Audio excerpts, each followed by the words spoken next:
राम राम राम राम राम राम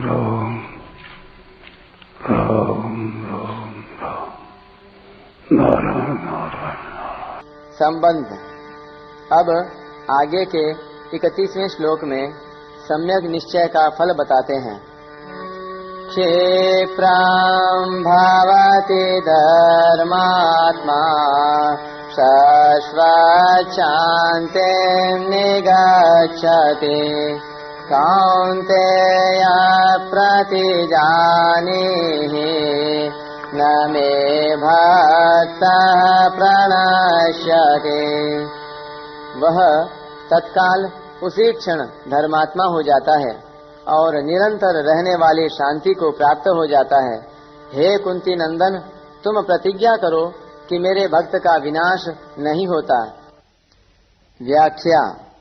क्षिप्रम भवति धर्मात्मा, वह तत्काल धर्मात्मा हो जाता है अर्थात महान पवित्र हो जाता है, कारण कि यह जीव स्वयं परमात्मा का अंश है और जब इसका उद्देश्य भी परमात्मा की प्राप्ति करना हो गया तो अब उसके धर्मात्मा होने में क्या देरी लगेगी।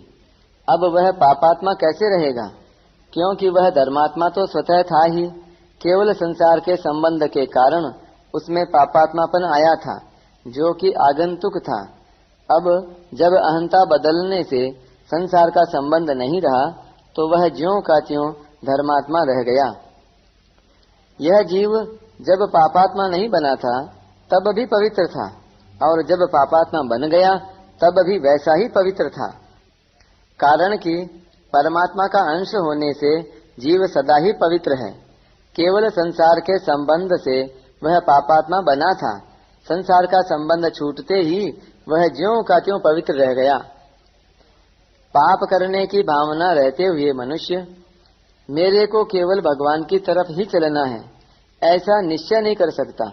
यह बात ठीक है, परंतु पापी मनुष्य ऐसा निश्चय नहीं कर सकता, यह नियम नहीं है, कारण कि जीव मात्र परमात्मा का अंश होने से तत्वतः निर्दोष है। संसार की आसक्ति के कारण ही उसमें आगंतुक दोष आ जाते हैं। यदि उसके मन में पापों से घृणा हो जाए और ऐसा निश्चय हो जाए कि अब भगवान का ही भजन करना है तो वह बहुत जल्दी धर्मात्मा बन जाता है, कारण कि जहाँ संसार की कामना है वहीं भगवान की तरफ चलने की रुचि भी है। अगर भगवान की तरफ चलने की रुचि जम जाए तो कामना आसक्ति नष्ट हो जाती है, फिर भगवत प्राप्ति में देरी नहीं लग सकती। वह बहुत जल्दी धर्मात्मा हो जाता है। इसका तात्पर्य यह हुआ कि उसमें जो यत्किंचित दुराचार दिखते हैं वे भी टिकेंगे नहीं, कारण कि सब के सब दुराचार टिके हुए हैं संसार को महत्व देने पर। परंतु जब वह संसार की कामना से रहित होकर केवल भगवान को ही चाहता है तब उसके भीतर संसार का महत्व न रहकर केवल भगवान का महत्व हो जाता है। भगवान का महत्व होने से वह धर्मात्मा हो जाता है। मार्मिक बात। यह एक सिद्धांत है कि कर्ता के बदलने पर क्रियाएं अपने आप बदल जाती हैं। जैसे कोई धर्म रूपी क्रिया करके धर्मात्मा होना चाहता है तो उसे धर्मात्मा होने में देरी लगेगी, परंतु अगर वह कर्ता को ही बदल दे अर्थात मैं धर्मात्मा हूँ ऐसे अपनी अहंता को ही बदल दे तो वह बहुत जल्दी धर्मात्मा बन जाएगा। ऐसे ही दुराचारी से दुराचारी भी मैं भगवान का हूँ और भगवान मेरे हैं ऐसे अपनी अहंता को बदल देता है तो वह बहुत जल्दी धर्मात्मा हो जाता है, साधु हो जाता है, भक्त हो जाता है। तात्पर्य यह है कि मनुष्य जब संसार शरीर के साथ मैं और मेरापन करके संयोग जन्य सुख चाहने लगता है तब वह कामात्मा बन जाता है, और जब संसार से सर्वथा विमुख होकर भगवान के साथ अनन्य संबंध जोड़ लेता है जो कि वास्तव में है तब वह धर्मात्मा बन जाता है। साधारण दृष्टि से लोग यही समझते हैं कि मनुष्य सत्य बोलने से सत्यवादी होता है और चोरी करने से चोर होता है, परंतु वास्तव में ऐसी बात नहीं है। जब स्वयं सत्यवादी होता है अर्थात मैं सत्य बोलने वाला हूँ, ऐसी अहंता को अपने में पकड़ लेता है, तब वह सत्य बोलता है और सत्य बोलने से उसकी सत्यवादिता दृढ़ हो जाती है। ऐसे ही चोर होता है, वह मैं चोर हूँ ऐसी अहंता को पकड़कर ही चोरी करता है और चोरी करने से उसका चोरपना दृढ़ हो जाता है।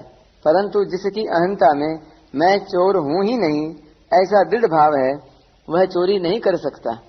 तात्पर्य यह हुआ कि अहंता के परिवर्तन से क्रियाओं का परिवर्तन हो जाता है। इन दोनों दृष्टांतों से यह सिद्ध हुआ कि कर्ता जैसा होता है उसके द्वारा वैसे ही कर्म होते हैं और जैसे कर्म होते हैं वैसा ही कर्तापन दृढ़ हो जाता है।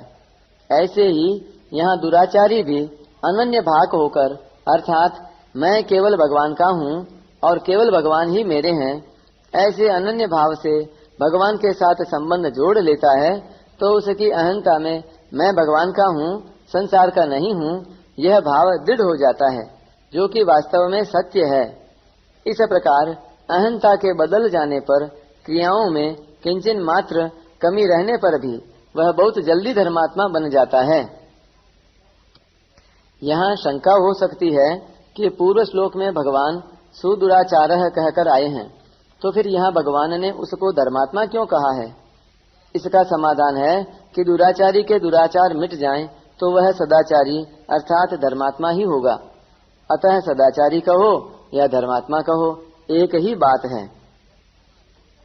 शाश्वत शांतिम निगच्छति।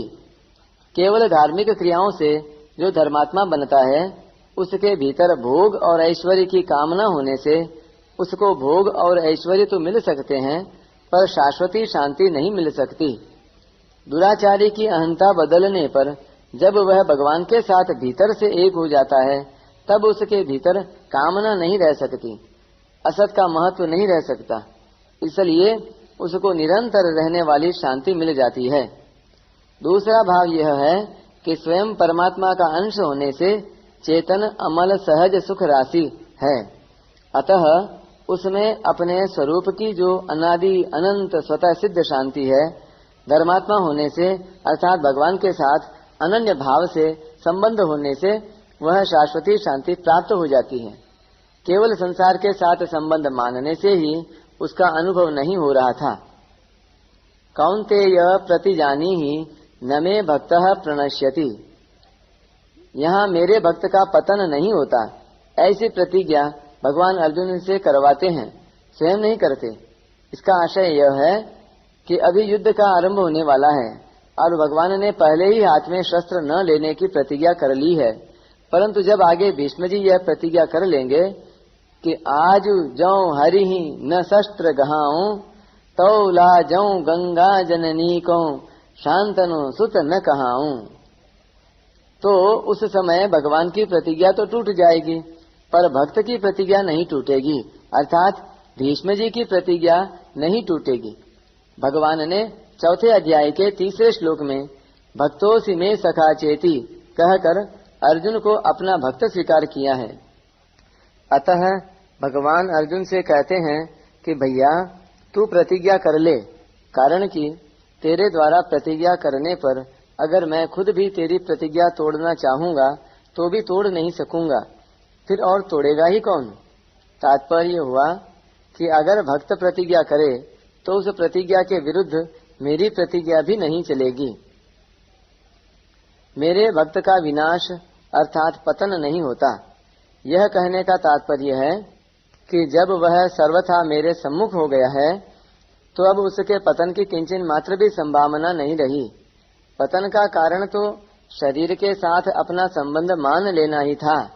उस माने हुए संबंध से सर्वथा विमुख होकर जब वह अनन्य भाव से मेरे ही सम्मुख हो गया तो अब उसके पतन की संभावना हो ही कैसे सकती है।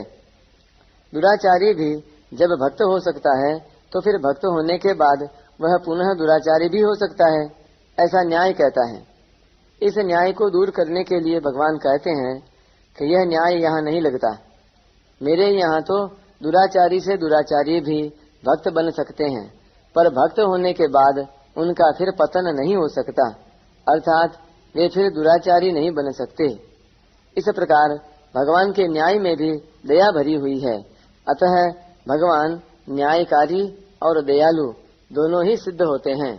परिशिष्ट भाव, जैसे रोगी का वैद्य के साथ संबंध हो जाता है, ऐसे ही अपनी निर्बलता का और भगवान की सर्वसमर्थता का विश्वास होने पर मनुष्य का भगवान के साथ संबंध हो जाता है। तात्पर्य है कि जब मनुष्य संसार के दुखों से घबरा जाता है और उनको मिटाने में अपनी निर्बलता का अनुभव करता है, पर साथ ही साथ उसमें यह विश्वास रहता है कि सर्वसमर्थ भगवान की कृपा शक्ति से मेरी यह निर्बलता दूर हो सकती है, मैं सांसारिक दुखों से बच सकता हूँ, तब वह तत्काल भक्त हो जाता है। क्षिप्रम भवति धर्मात्मा, भूखे व्यक्ति को अन्न मिल जाए तो क्या भोजन करने में देरी लगेगी?